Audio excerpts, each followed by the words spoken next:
Olá, tudo bem? Então, meu nome é Tatiane, tenho 39 anos, sou do Rio de Janeiro.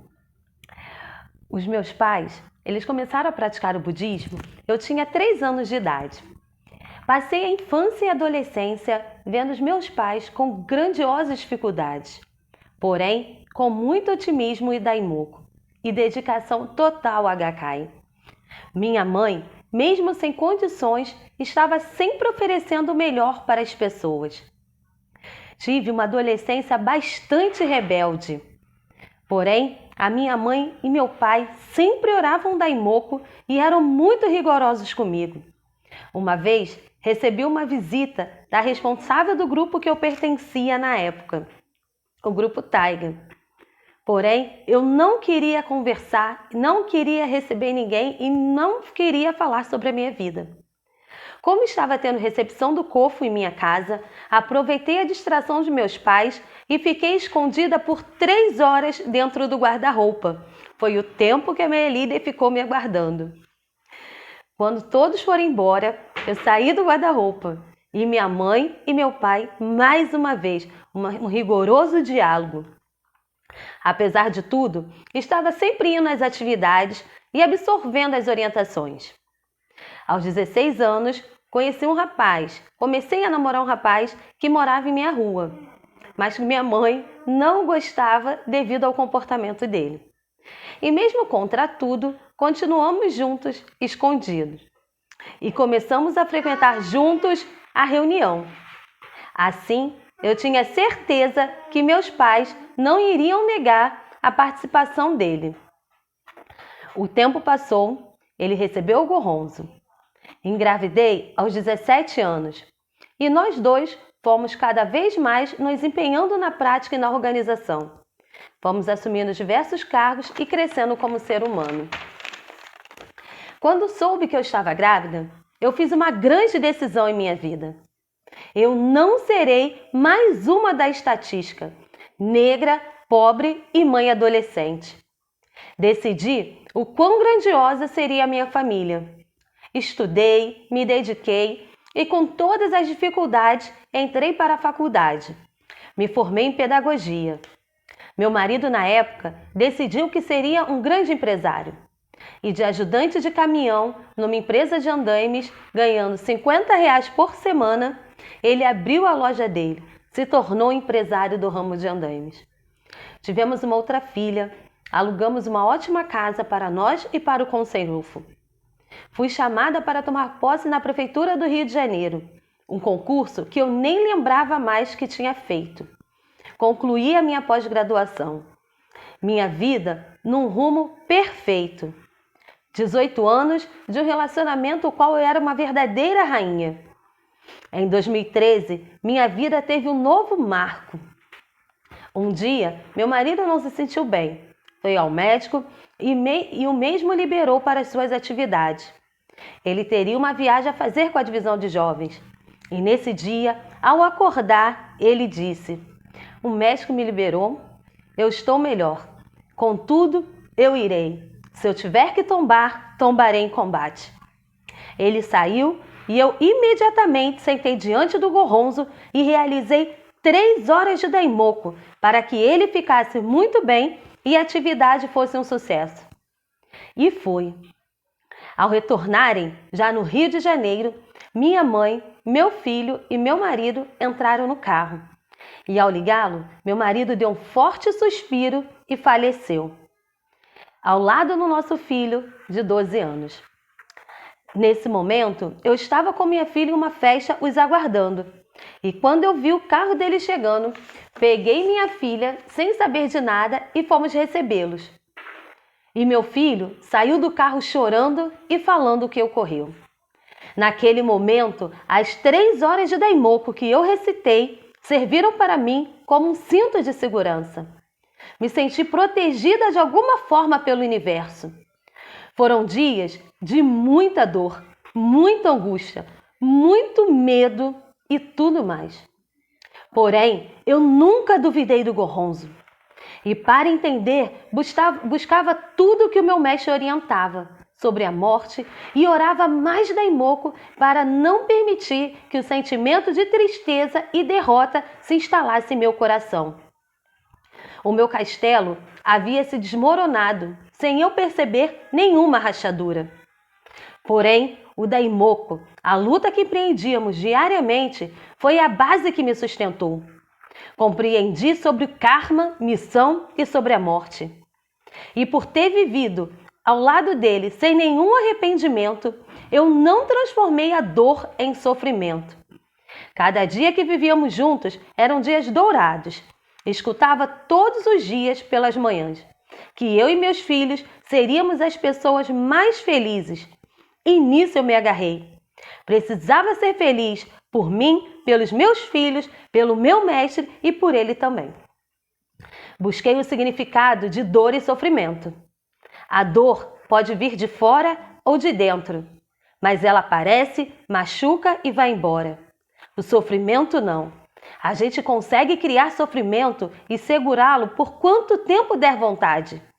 Sofrer é sintetizar a dor e nossa mente é pós-doutora nessa arte. Eu escolhi ser pós-doutora na arte da felicidade. E assim segui. Daimoku, estudo do budismo e muito empenho na organização. Se eu demonstrasse um aspecto triste, as pessoas poderiam duvidar do Gohonzo. E eu só pensava, ninguém pode duvidar do Gohonzo através do meu aspecto. Ninguém pode duvidar do Gohonzo devido à sua morte. Convidei meus filhos para honrarem a existência do pai deles através de uma vida feliz. O tempo passou, muitas coisas aconteceram. Conheci um rapaz que minha mãe também não simpatizava. E aí, fiz chacubuco. Marco Antônio. Olha o meu karma. O meu primeiro marido era o Antônio Marcos. E o meu atual marido é o Marco Antônio. Por isso a minha vida se tornou um grande marco.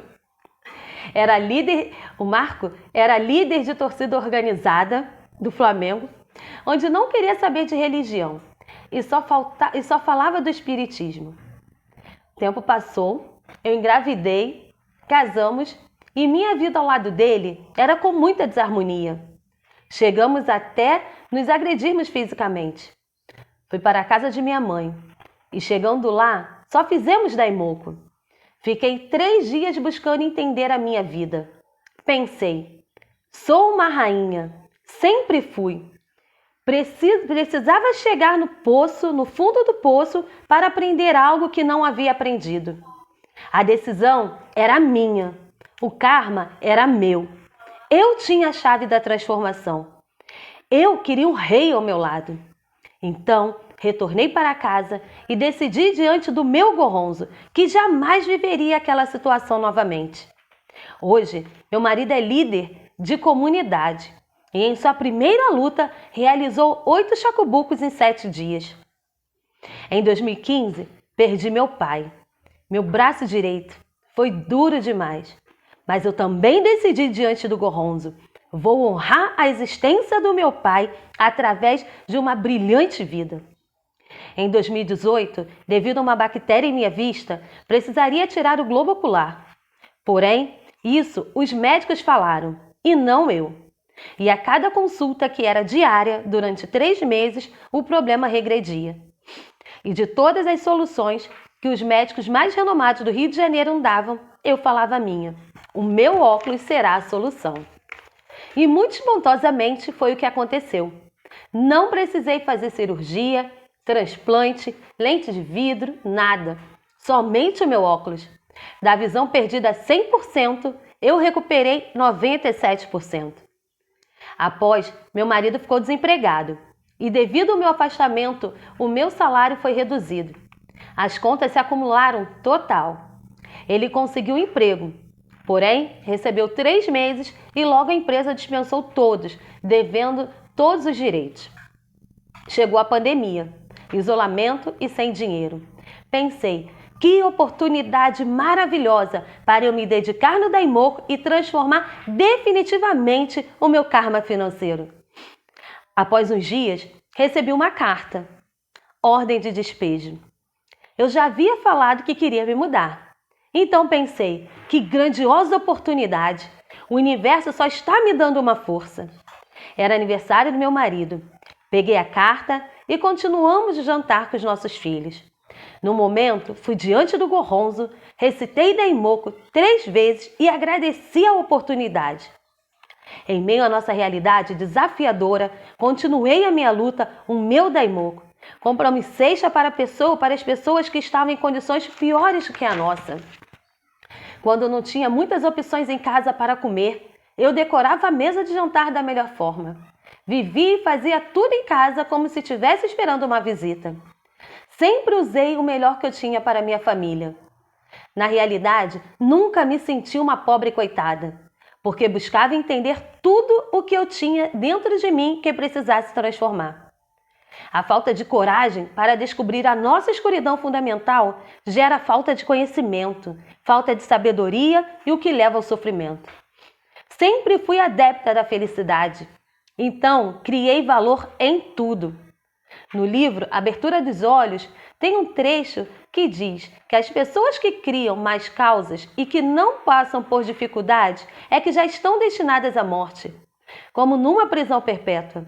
Enquanto que as pessoas que estão na prisão, para serem libertadas, estas podem sofrer as ações do seu karma negativo.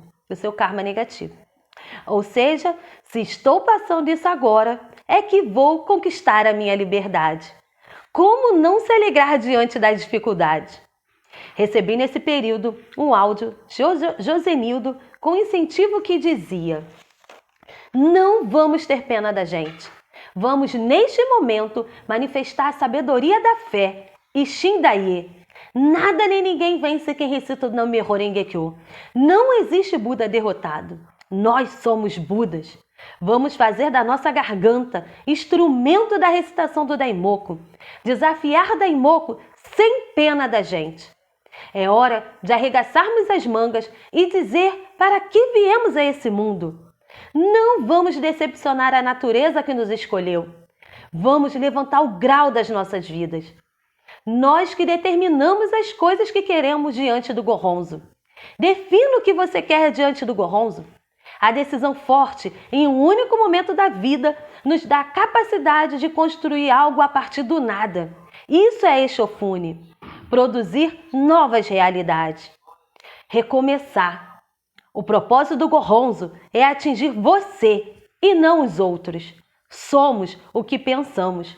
Daimoku bloqueia a estrada que leva ao incessante sofrimento. A partir daí, renovei ainda mais a minha decisão. Agradeci a minha senhoria por não ter pena de mim, pois foi através dela que eu fiz mais uma grande transformação. Uma amiga chegou em minha casa e, num diálogo, por acaso, disse que sua mãe iria alugar um apartamento em Copacabana.